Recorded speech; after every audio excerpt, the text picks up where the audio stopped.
The story of the beggar, the story of Nick. In the middle of a bustling city, full of tall glass buildings and noisy traffic, lived a man who was almost invisible to most. Nick, the beggar. He had no family, no job, and no home. Every day he sat on the corner of 7th Avenue and Baker Street, with a small paper cup in front of him, hoping someone would spare a few coins. Nick wore a long, torn coat, no matter the weather. His beard was thick and tangled, and his eyes looked tired. But if you looked closely, you could see something else.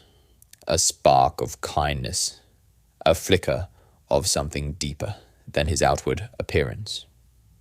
But Nick hadn't always lived on the streets.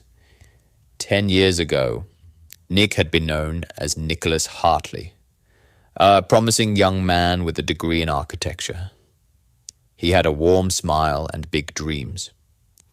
Nick worked for a famous firm and designed beautiful buildings. He had a small apartment, a good salary, and even a fiancée named Laura, who loved him deeply. They talked about starting a family, buying a home near the beach, and traveling the world. Life was perfect, or so it seemed. But life has a strange way of changing in the blink of an eye. One rainy evening, while driving home from work, Nick received a call. It was from Laura's sister. Laura had been in an accident. A drunk driver had run a red light and hit her car. By the time Nick reached the hospital, she was gone. Nick was broken. Laura had been his anchor, his reason to smile.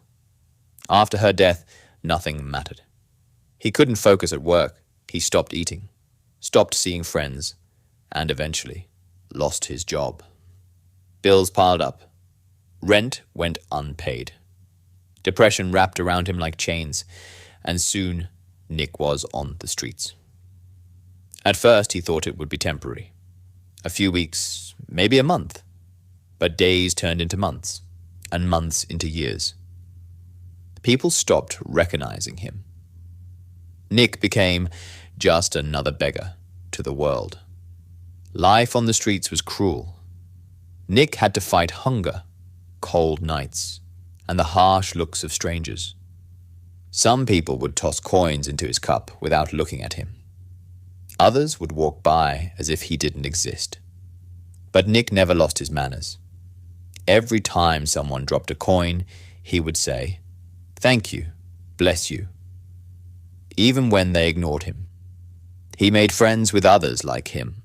Marco, an ex-boxer who lost everything to gambling, and Grace, a former nurse who battled addiction. They shared stories, food, and protected each other during dangerous nights. Though life was hard, Nick never begged aggressively. He sat quietly, holding a sign that read, "I wasn't always this way, but thank you for your kindness." One winter morning, something unusual happened. A young girl, no more than 10, walked up to Nick. She had a red backpack and wore thick glasses. She didn't drop a coin. Instead, she handed him a small, leather-bound notebook. Nick looked confused. "What's this?" he asked. "It's for you. You look like someone with stories," she said with a smile and skipped away before he could ask more. Nick opened the notebook. The pages were blank, but on the first page, in neat handwriting, were the words, "Your story matters. Write it down." Nick hadn't written anything in years, but that night, under the street lamp, with a pen he borrowed from a food truck worker, he began to write. He wrote about Laura, about their dreams, about the pain, about the fall, about the streets. And once he started, he couldn't stop. Weeks passed. Every day, Nick wrote more in the notebook. One day, as he sat writing, a well-dressed man noticed him. "Excuse me," the man said. "Are you a writer?" Nick looked up, surprised. "No, I'm just writing my life," he said shyly. The man introduced himself as Daniel Reed, an editor for a local magazine. He had seen Nick writing for days and was curious. He asked if he could read some pages. Nick hesitated but handed him the notebook. The next day, Daniel returned, looking amazed. "This is powerful," he said. "Would you allow me to publish part of this in our magazine? Your story might change lives." Nick nodded slowly. If it helps someone, why not? Within a week, the magazine published Nick's story under the title, "The Man on 7th Avenue, A Life Lost and Found." The article spread like wildfire. People started visiting Nick. Some brought food, some brought clothes.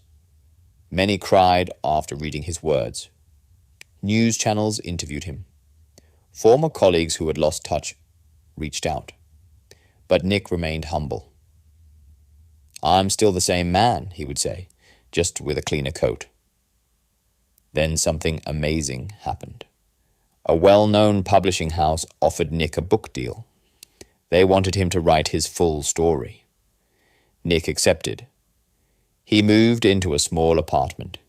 He cleaned up, started therapy, and reconnected with his family, who had been searching for him for years. He called the book The Beggar's Gift. Today, Nick travels across cities speaking at schools, shelters, and events. He talks about mental health, grief, kindness, and second chances. He always ends with these words, "Don't look away from the homeless." Behind every tired face, there's a story, just like mine.